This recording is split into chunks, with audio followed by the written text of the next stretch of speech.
오늘 하나님의 말씀 사도행전 28장 1절에서 11절까지 말씀입니다. 사도행전 28장 1절에서 11절까지 말씀 제가 읽어드리도록 하겠습니다. 우리가 구조된 후에 안즉 그 섬은 멜리데라 하더라.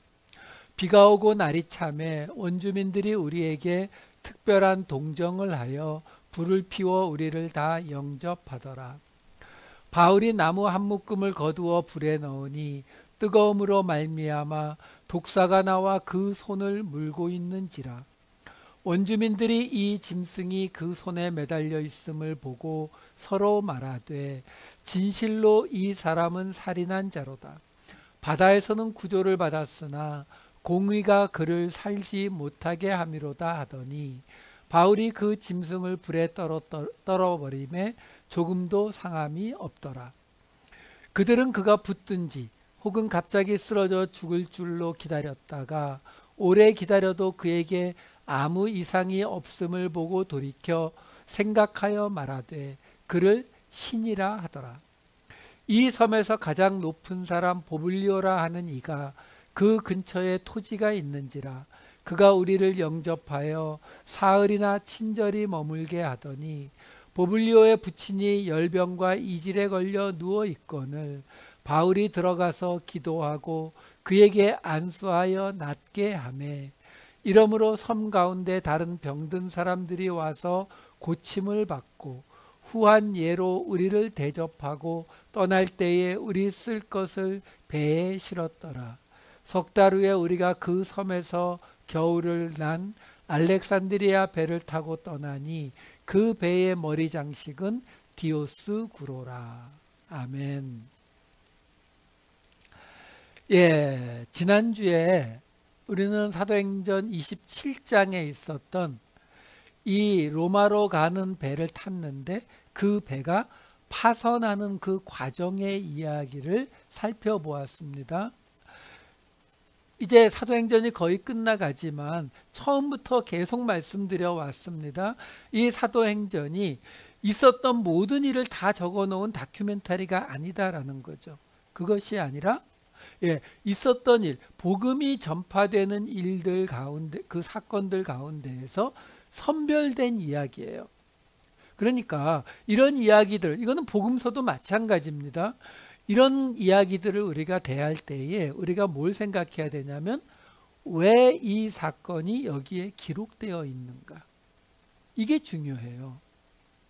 이걸 생각하지 않고 그냥 우리 생각으로 이렇겠지라고 생각하면은 우리가 이 말씀이 여기 주어진 하나님의 뜻을 이해하지 못할 수 있다라는 거죠. 그래서 지난주에 보았던 이 배가 파선한 사건이 여기에 기록되어 있는 것도 굉장히 자세하게 기록되어 있는 이유가 뭐라 그랬어요? 바로 신을 믿으면 복을 받는다. 신을 믿지 않으면 저주를 받는다라고 알고 있었던 이 당시 사람들의 기준. 그렇죠? 유대인들은 더 심했고요. 그 기준에 하나님의 사자가 그렇죠? 성령이 나타나서 로마로 갈 것을 명령한 일에 대해서 배가 파선한다라고 하는 것은 정말로 설명하기 어려운 상황이거든요. 그래서 이 27장 한 장에 걸쳐서 그 이야기를 설명을 하면서 그 배가 파선하는 것이 신이 그들이 믿는 바울이 믿는 하나님이라고 하는 신이 지키지 못하는 것도 아니고 왜? 하나님의 사자를 보내서 그 속에서 사람들을 다 살려주겠다라는 이 이야기를 우리에게 전해주고 있는 이유는 바로 너희들이 알고 있는 것처럼 하나님이라고 하는 신은 다른 신들처럼 믿으면 이 땅에서 복을 받고 믿지 않으면 저주를 받는 그 공식에 따라가는 신이 아니다. 이 이야기를 해주기 위해서 그 이야기가 들어가 있었던 거거든요. 자, 그러면 오늘 이야기는 어떻게 됩니까? 그렇게 배가 파선을 해서 섬 근처에 와서 파선을 했다고 나와요. 그래서 그 파선한 곳에서부터는 헤엄을 쳐서 섬까지 헤엄쳐 가서 다 살아났다라고 하는 게 27장의 끝이거든요. 오늘 본문 시작을 보시게 되면은 그 멜리데라는 섬에 도착을 해서 갔는데 추워하니까 당연히 추웠죠. 왜냐하면 겨울이었고, 그렇죠? 바닷속에 빠졌다가 나왔으니까. 그러니까 원주민들이 불을 피워줬다. 그래서 그 불을 피워준 거에 불을 쬐고 있다가 이 장작을 가져온 바울이 독사에 손을 물려서 그 사람들이 볼 때에 저 사람이 이제 죽겠다라고 했는데 안 죽었다라는 이야기. 그 사람들이 바울을 신인가 보다.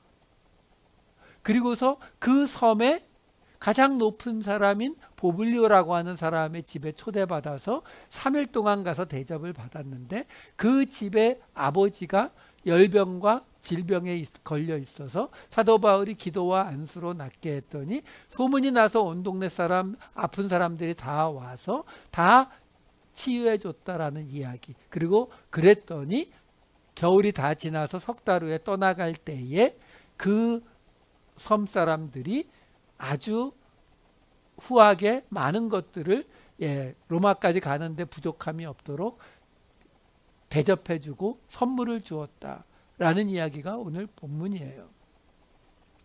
자, 여기서도 우선 내용에 들어가기 전에 하나 좀 바꿔놓고 갈게요. 뭐냐면 우리 성경에 보면은 그 섬 사람들을 원주민이라고 번역을 했어요.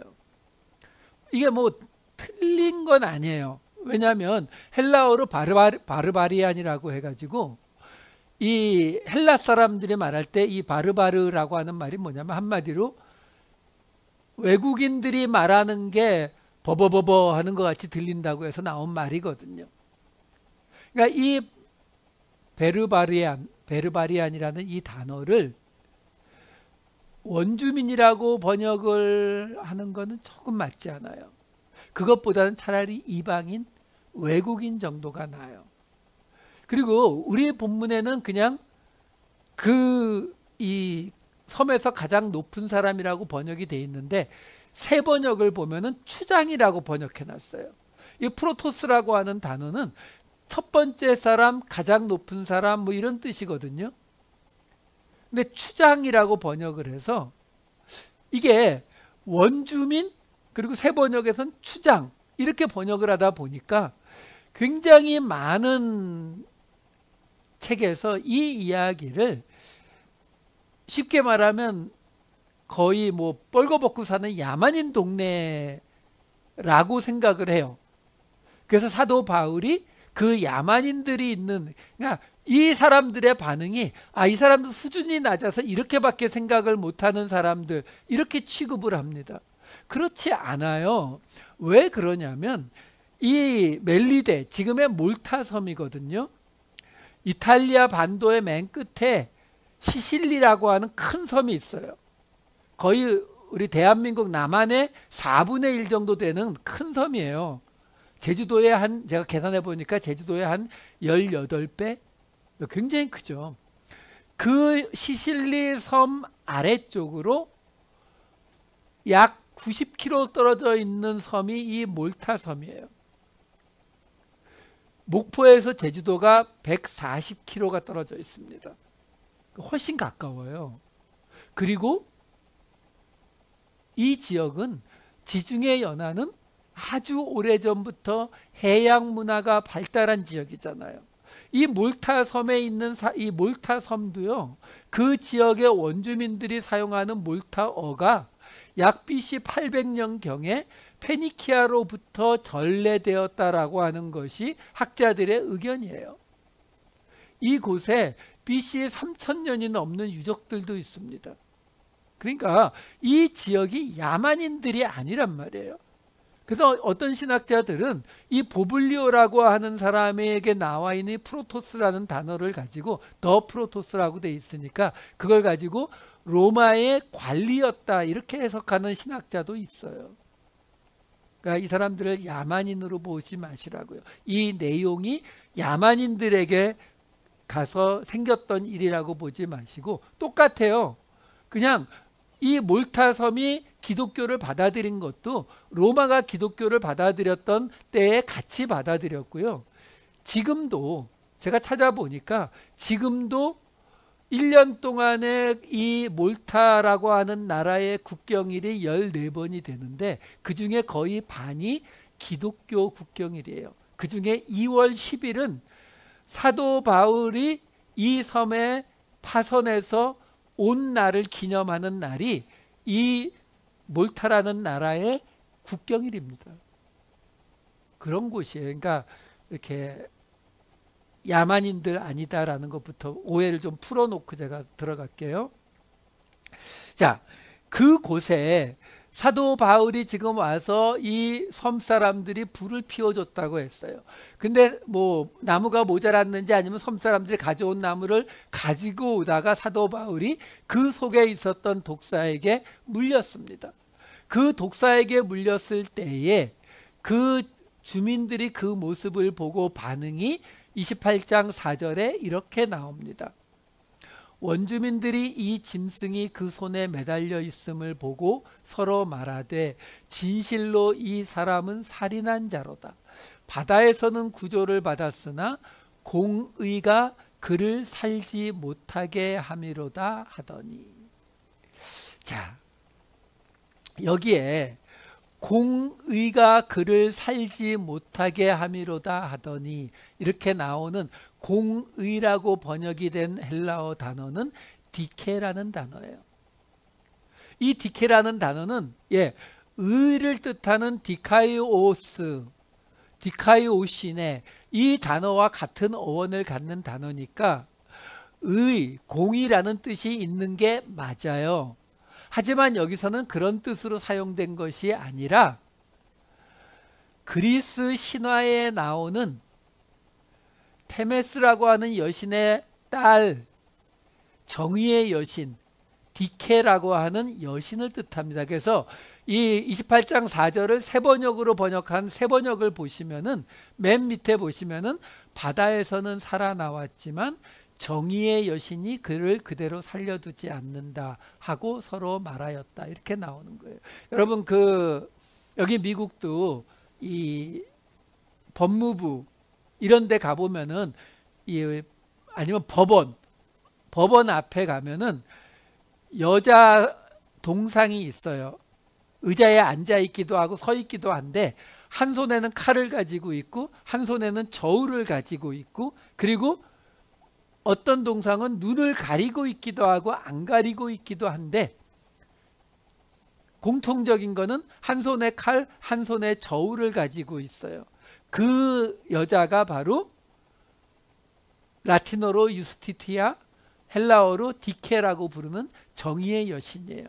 그래서 이 법원 앞에 있는 이유가 칼과 저울을 가지고 공정하게 벌한다라고 해서.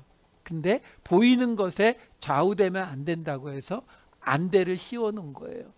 그러니까 맨 처음 이 발견되는 동상을 보면은 그리스 시대에는 칼만 갖고 있었어요. 정의의 여신이. 그랬다가 로마 시대로 오면서 저울을 갖게 되었고 안대를 낀 거는 찾아보니까 15세기 이후라 그래요.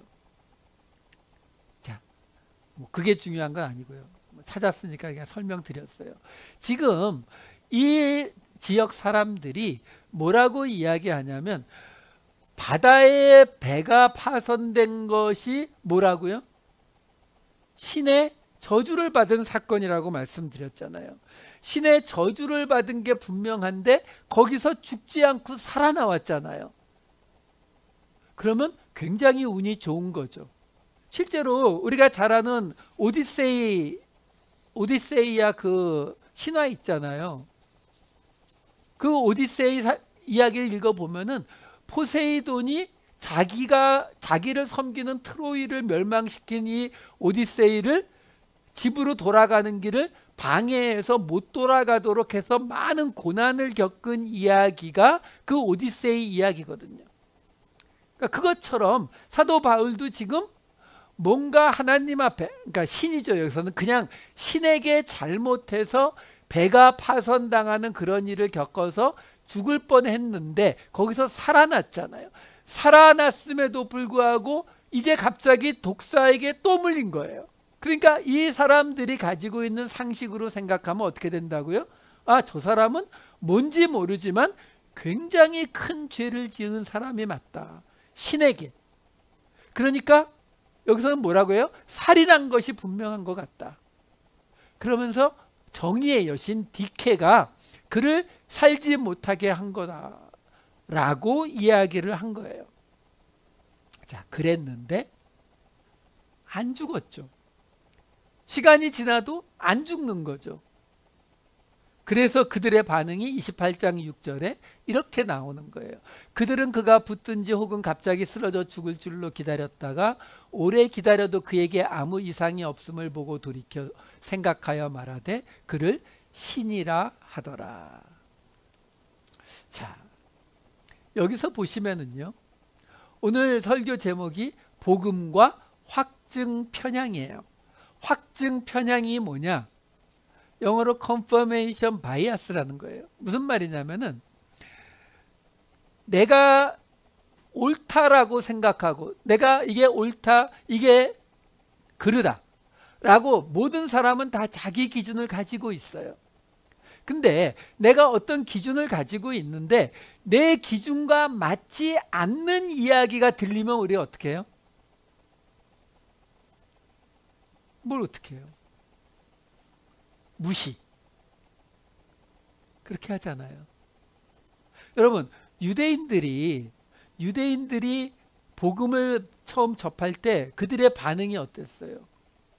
우리가 지금까지 사도행전을 따라오면서 봤지만 수도 없이 사도 바울이, 그리고 사도 바울의 서신서에도 그렇고 수도 없이 구약을 인용해 가면서 이 예수 그리스도의 오심이, 은혜의 구원이 이미 구약에 예언된 것이다라는 것을 수도 없이 이야기하잖아요. 바로 그러니까 휴가 가기 전에 사도 바울이 마지막 아그리빠 왕 앞에서 말할 때에도 뭐라고 합니까? 내가 주장했던 거는 다 모세와 선지자들이 말한 것들이다. 그렇죠? 그러니까 그들이, 유대인들이 믿는 이야기, 그들이 옳다라고 믿는 그 구약을 인용해 가면서 자, 이거 봐, 예수 그리스도가 오는 게 맞잖아 라고 말해도 안 받아들였잖아요. 그걸 뭐라고 한다고요? 확증 편향이요. 이거 제일 심한 게 정치하고 종교예요. 그래서 사람들 모였을 때 정치, 종교 이야기 하지 말라는 거예요. 왜? 자기가 이미 가지고 있는 기준을 절대로 안 바꾸거든요. 유대인들이 그랬듯이 안 바꾼다고요. 정치도 그렇잖아요. 내가 민주당이다, 내가 공화당 지지다 정해져 있으면 상대 쪽에서 그 어떤 증거를 내놔도 무시하잖아요. 지금요, 이 멜리데 사람들이 갖고 있던 상식이 있었잖아요. 바로 지난주에도 보았던 것처럼 신에게 잘하면 축복받고 신에게 못하면 저주를 받는다는 상식이요. 근데 이들이 볼 때에 타고 있던 그 큰 배가 파손을 당했죠. 죽을 뻔했어요. 근데 거기서 겨우 살아났는데 이번엔 독사에 물렸어요. 그러면 당연히 그들의 기준에서는 신의 저주를 받은 사람이 맞잖아요. 근데 안 죽네? 그럼 어떻게 해야 돼요? 그러면 당연히 신의 저주를 받았는데 안 죽을 수도 있나? 이게 무슨 일이지? 신의 저주가 아닌가? 생각이 이렇게 가야죠. 근데 그 생각을 바꾸기 싫죠. 신에게 저주받은 거 맞는데, 독사한테 물렸는데, 근데 안 죽으니까 내 기준이 흔들리잖아요. 내 기준이 흔들리는 건 싫어요. 그러니까 저 사람 신인가 봐. 그리고 바꿔버려요. 이게 확증 편향이에요. 우리가 뭐 볼 수 있냐면요, 지금 이 사건이 우리가 전에 사도 바울이 처음 복음을 전할 때에 이 루스드라에 갔을 때 거기서 걷지 못하는 사람을 일으켜 세웠더니 그 동네 사람들이 어떻게 했어요? 바울과 바나바를 제우스와 헤르메스라고 하면서 섬기고 제사 드리려고 그랬죠. 그때의 바울과 바나바는 옷을 찢으면서 우리가 신이 아니라고 이야기를 했어요. 근데 오늘 이야기에는요, 그런 반응을 보이지 않아요. 바울을 신이라고 말하는데 바울이 아니야, 나 신 아니야, 이런 반응을 전혀 보이지 않아요. 왜? 이들이 신이라고 생각했으면 살아있는 신이 눈앞에 왔으면 어떻게 해야 돼요? 루스드라에서처럼 제사를 드리려고 해야 돼요. 엎드려야 되고. 근데 그런 거 안 해요. 그냥 말로만 신인가벼? 왜요? 자기들이 갖고 있는 기준을 바꾸기는 싫었으니까요. 이게 확증 편향이라고요. 이게 어디에서 시작됐어요? 사실은 이게 말이 좀 어려워서 그렇지 성경에는 아주 처음부터 나오는 이야기예요. 창세기 3장 4절에서 5절 볼게요. 뱀이 여자에게 이르되 너희가 결코 죽지 아니하리라. 너희가 그것을 먹는 날에는 너희 눈이 밝아져 하나님과 같이 되어 선악을 알 줄 하나님이 아심이니라. 지금 여기를 보시면은요, 뱀이 여자를 유혹하는데 뭐라고 이야기하냐면 결코 죽지 아니하리라 라고 말해요. 근데 하나님은 선악과에 대해서 아담에게 말씀하실 때 뭐라 그래요? 그거 먹으면 어떻게 된다고요? 너희가 정령 죽으리라. 그러니까 지금 뱀이 사실은 여자를 어떻게 유혹한 거예요? 하나님이 너한테 거짓말할 수도 있지 않을까?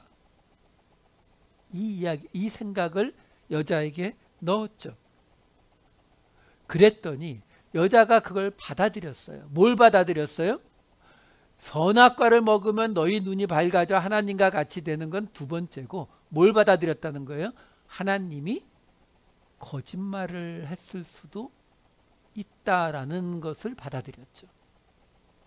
그랬더니 여자가 바뀌었습니다. 어떻게 바뀌어요? 창세기 3장 6절 보시면은 여자가 그 나무를 본즉 먹음직도 하고 보암직도 하고 지혜롭게 할 만큼 탐스럽기도 한 나무인지라.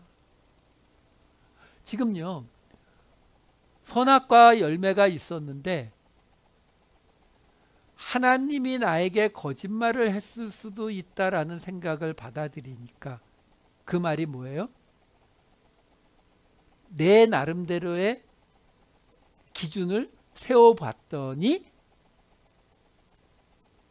더 먹음직하고 보암직하고 탐스럽게 보이더라라는 거예요. 여러분, 내가 공화당을 지지하는데 어떤 사람이 와서 민주당이 더 낫다라고 이야기하면 왜 안 들어요? 내가 볼 때는 공화당이 더 먹음직스럽고 보암직스럽고 탐스럽게 보이니까. 이게 확증 편향의 뚜렷한 모습이에요. 그래서 이 선악과의 결과가 뭐였어요? 창세기 3장 22절에 어떻게 나왔어요? 이 사람이 선악을 아는 일에 우리 중 하나같이 되었으니, 그 결과가 뭐예요? 선악을 아는 일에 하나님처럼 됐다고요. 하나님이 가지고 계신 선과 악을 구별하는 그 기준처럼 우리 모두는 우리가 가진 선과 악을 구분하는 기준을 가지게 되었다라는 거죠.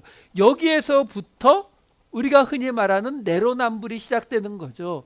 내가 내 나름대로의 기준을 가지고 있으니까 내가 하는 건 로맨스지만 다른 사람이 하는 거는 불륜이 되는 이유가 각자의 기준이 각자의 삶의 기준이 되고 있기 때문에 이런 일이 벌어지고 있다라는 거예요. 그래서 우리가 지금 주일날 로마서를 통해서 계속 보고 있는 게 뭐냐면 바로 옛사람이 죽는 거, 그렇죠? 그래서 죄의 왕노릇한에서 벗어나는 거, 이 이야기가 지금 몇 주째 계속 거듭되고 있잖아요. 그걸 뭐라고 한다고요? 고린도후서 말씀 하나 읽어드릴게요. 고린도후서 10장 3절에서 5절. 우리가 육신으로 행하나 육신에 따라 싸우지 아니하노니 우리의 싸우는 무기는 육신에 속한 것이 아니요 오직 어떤 견고한 진도 무너뜨리는 하나님의 능력이라. 그러니까 모든 견고한 진을 무너뜨리는 하나님의 능력인데 그게 어떻게 나오냐면요. 모든 이론을 무너뜨리며 하나님 아는 것을 대적하여 높아진 것을 다 무너뜨리고 모든 생각을 사로잡아. 지금 뭐라고 나오냐면 모든 이론, 모든 생각. 결국 지금 우리가 모든 견고한 진을 무너뜨리는 하나님의 능력을 가지고 하는 게 뭐라고요? 여기 이 모든 이론이라고 나오는 로기스모스라고 하는 단어도 생각, 상상 이런 뜻을 같이 가진 단어예요. 그러니까 모든 이론, 모든 생각 다 같은 말이에요. 우리가 가지고 있는 그 생각을 무너뜨리는 게 하나님의 능력이라고요. 이거 가지고 무슨 드라큘라 내쫓고 병 마귀 내쫓고 하는 그런 거 말하는 게 아니에요. 왜? 옛사람이 죽는다는 게 뭐예요? 우리가 가지고 있는 선악과 때부터 가져온 우리의 기준을 포기하고 하나님의 기준을 가져오는 거. 에베소서 하나 더 볼까요?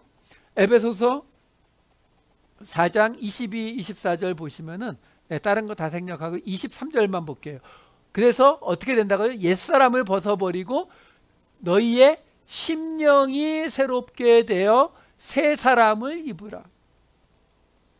옛사람을 벗고 새 사람을 입는데 가운데 있는 이야기 하나예요. 심령이 새롭게 되는 거. 우리의 마음이 새롭게 되는 거예요. 이게 다 뭘 말하고 있는 거라고요? 확증 편향이요. 우리가 이미 가지고 있어요. 지금 이 멜리데 사람들이 사도 바울이 신에게 저주를 받았다라고 생각을 하면서도 죽지 않음에도 그걸 자기들 나름대로 변명해내기 위해서 사도 바울이 신인가 보다 이렇게 바꿔버리는 것처럼 이 확증 편향이 우리 모두에게도 있다고요. 그런데요, 문제는 복음과 확증 편향은 같이 갈 수 없어요. 이게 무슨 말이냐면 이게 아까도 말씀드렸잖아요. 이 확증 편향이 가장 심하게 나타나는 게 정치와 종교라고요. 왜 종교에서도 이게 나타나느냐? 내가 믿는 장로교든 감리교든 여호와의 증인이든 아니면 가톨릭이든 그리스 정교회든 각자의 약간씩 다른 교리들이 있잖아요. 그러니까 내가 믿는 그 교리만 맞고 다른 거는 들으려고 안 해요. 아예 다른 교리에서 옳다라고 느껴지는 게 들리면 어떡한다고요? 신인가 보지 이렇게 한다고요. 실제로. 근데 여러분, 사도행전에서 복음이 받아들여질 때 다들 어떻게 했다고요? 그냥 막 받아들이던가요? 베레아 사건이 우리에게 딱 보여주잖아요. 이들은 그게 맞는가 해가지고 비판하고 토론했다고 했잖아요. 그 상고했다는 게 그 단어거든요. 그러니까 여러분, 왜 그러냐면 우리가 믿는 복음의 핵심이 뭐예요? 가장 핵심, 은혜요. 은혜의 구원. 이게 가장 핵심이에요. 지난주 주일날 우리 봤잖아요. 히브리서를 통해서. 그렇죠? 이 은혜가 가장 핵심이에요. 왜? 이 세상에 존재하지 않는 방식이니까. 이 세상에 어느 신이 다 필요 없다. 나 그냥 너희 공짜로 다 구원한 걸로 칠래. 이렇게 말하는 신이 어디 있냐고요. 그렇기 때문에 이 은혜의 구원이야말로 우리가 믿는 기독교의 핵심이자 핵심이고 이게 구별되는 거룩함이에요. 기독교의 거룩함. 근데 문제는 이 은혜는 어디서부터 뒤집어진 거죠? 선악과요. 왜? 문제가 선악과에서 시작된 거잖아요. 그러니까 이 선악과 이야기에 뭐가 나와요? 여자의 후손이 뱀의 머리를 밟을 게 예언되잖아요. 그때부터 이미 이 뱀으로 인해서 시작된 이 확증 편향은 언제 깨진다고요? 그리스도가 와야, 여자의 후손이 와야 깨지는 거예요. 이 은혜의 구원이 와야 깨진다고요. 그 말은 뭐냐면 우리의 가장 밑바닥에 있는 죄의 가장 밑바닥의 본성이 바로 이 확증 편향이라고요. 내 기준으로 내게 유리하게 해석하고 불리한 거는 애초부터 귀를 막아버리고 듣지도 않는 거예요.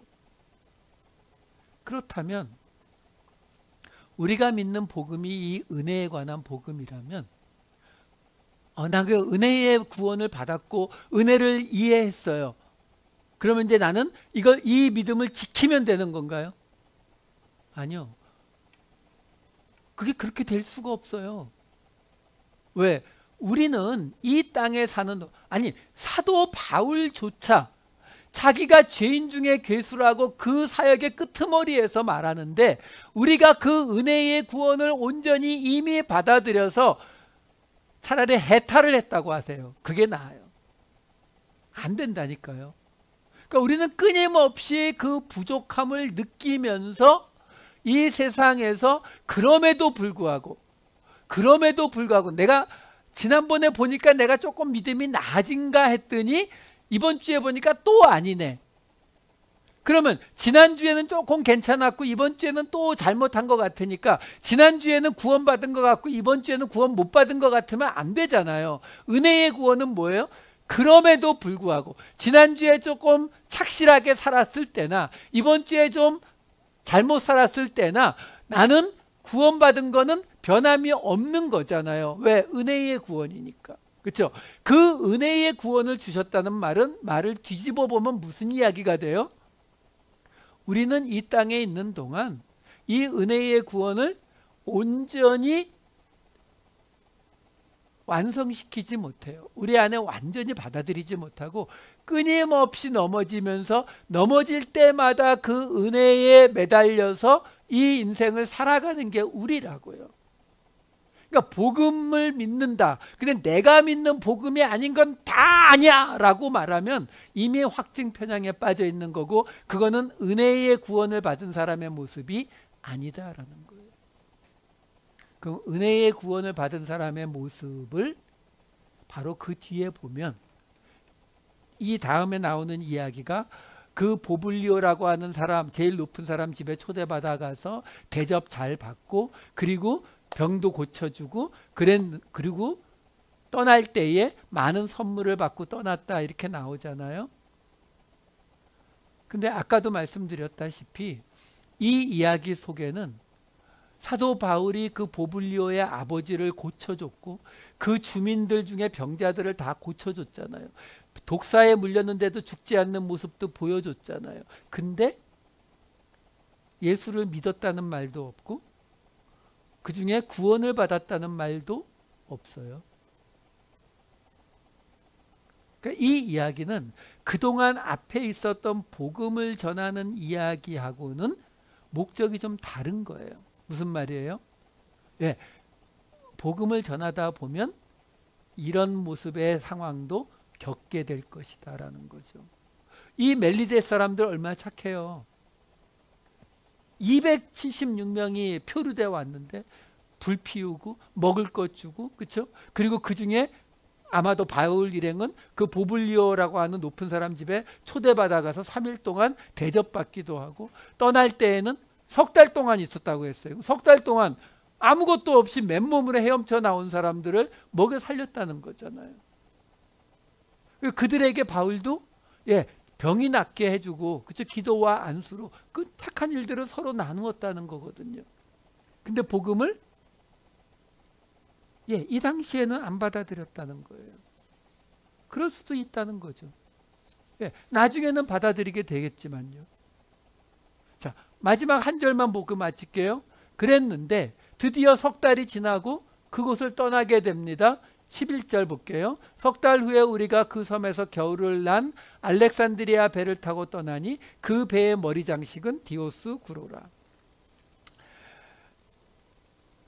여기 지금 갑자기 떠나는 배에 대해서 알렉산드리아에서 온 배인데 그 섬에 이 배는 파손 안 하고 먼저 와서 뭐 먼저 왔는지 나중에 왔는지 하여간 겨울을 잘 보내고 출발하는 배를 탔는데 그 배의 머리 장식이 디오스구로라.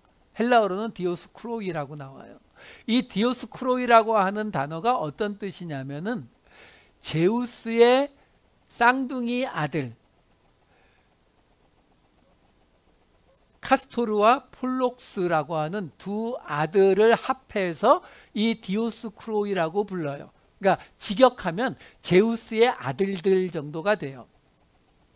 근데 이 이야기가 여기 왜 들어가 있느냐?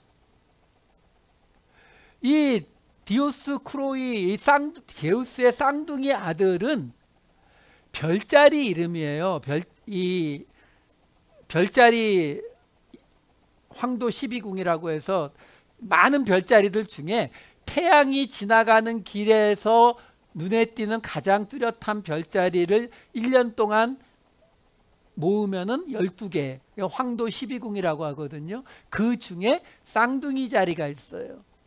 그 쌍둥이가 바로 여기 나오는 이 카스토르하고 폴룩스, 카스토르와 폴룩스 이 제우스의 쌍둥이 아들을 말하는데, 이 쌍둥이 자리는 겨울의 맨 마지막, 이 여러분들 그 자기 태어난 달의 별자리를 찾아보시면 쌍둥이 자리는 5월 말부터 6월 말까지예요. 이게 왜 그렇게 되냐면은 태양이 있는 반대편에 가야 별자리가 보이거든요. 그러니까 6개월 시차가 있어요. 다시 말해서 이 쌍둥이 자리가 동쪽 하늘에 보이는 거는 겨울이에요. 그래서 이 겨울의 방향을 잡을 때에 가장 늦겨울, 겨울 별자리의 맨 마지막 별자리가 이 쌍둥이 자리예요.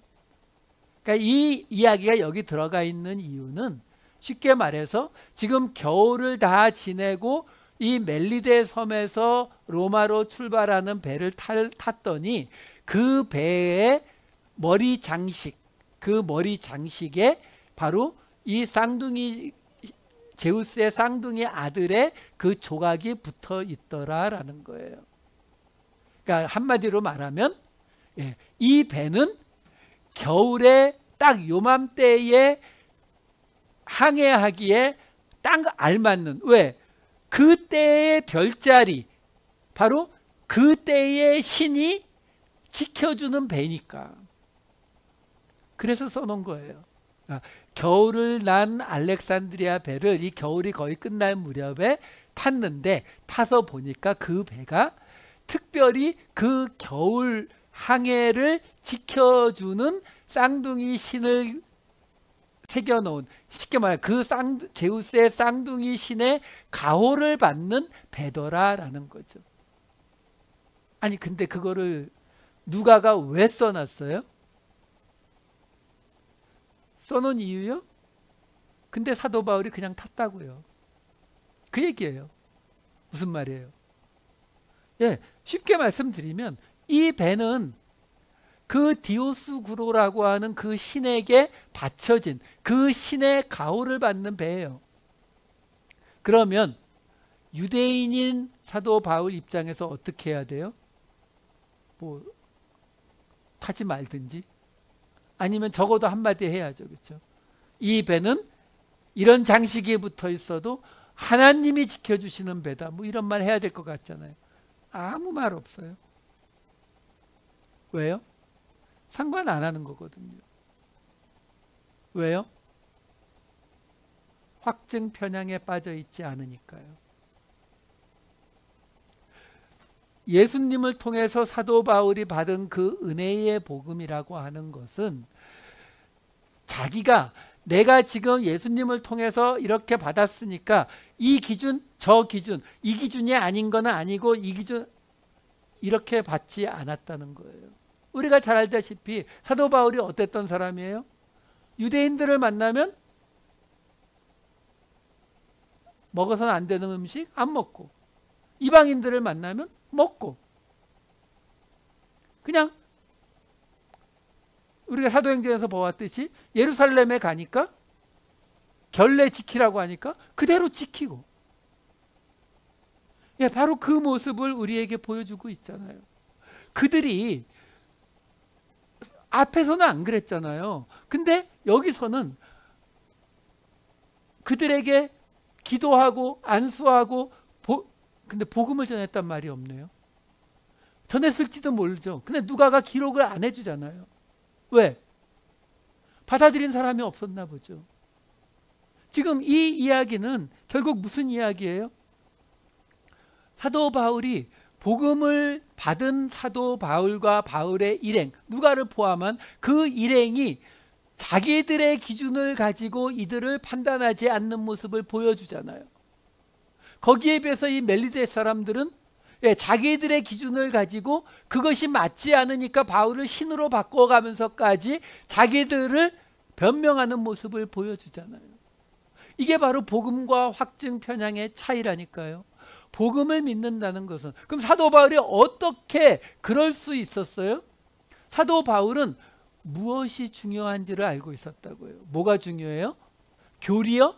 아니요. 하나님의 마음이, 이 사람들을 향한 하나님의 마음이 더 중요했던 사람이에요. 그러니까 받아들일 거 그냥 받아들일 수 있는 거예요. 이거 별거 아니야. 뭐 신에게 바쳐진 장식이 있는 배, it's okay. 이게 가능해지는 거라고요. 여러분, 예수님이 세리와 창녀와 함께 식사하셨다고 했잖아요. 그럼 예수님이 창녀를 용납하신 거예요? 몸을 파는 여자를 용납하신 거예요? 그거 나쁜 일이 아니라고 생각하신 거예요? 아니잖아요. 하지만 하나님이 그들을 향한 마음을 아셨기 때문에 그들과 함께 하실 수 있었던 거잖아요. 복음이란 이런 거예요. 예수를 믿으면 믿을수록 자유로워질 수 있어야 돼요. 사도 바울처럼 자꾸 예수를 믿는다고 교회를 오래 다니면 오래 다닐수록 자기의 확증 편향만 점점 굳어지면 안 돼요. 항상 마음을 여세요. 눈을 여세요. 그리고 들으세요. 여러분, 다른 이야기 듣는다고 해서 여러분들의 믿음이 흔들리면 안 돼요. 안 흔들려도 돼요. 겁내지 마세요. 우리가 이 세상의 유일한 진리를 믿는데 뭘 그렇게 겁을 내세요? 복음은, 은혜의 복음은 확증 편향과는 정반대에 있습니다. 하나님의 마음을 생각하시면 우리는 그 확증 편향을 벗어날 수 있어요. 좀 더 열린 마음으로, 좀 더 열린 눈으로 세상을 더 많이 사랑하시고 더 많이 끌어안으시는 저와 여러분 되시기를 우리 주님의 이름으로 축원합니다. 기도하시겠습니다. 사랑이 많으신 아버지 하나님, 우리의 생각이, 우리의 기준이 하나님의 마음을, 하나님의 말씀을 막아서지 않게 하여 주시옵소서. 우리가 선악을 판단할 수 있다고, 우리가 옳고 그름을 판단할 수 있다는 그 확증 편향에 빠지지 않는, 그래서 우리로 오직 하나님의 마음으로 복음을 전할 수 있는 우리 모두가 되게 하여 주시옵소서. 감사드리옵고 이 모든 말씀 우리 주 예수 그리스도의 이름으로 기도하옵나이다. 아멘.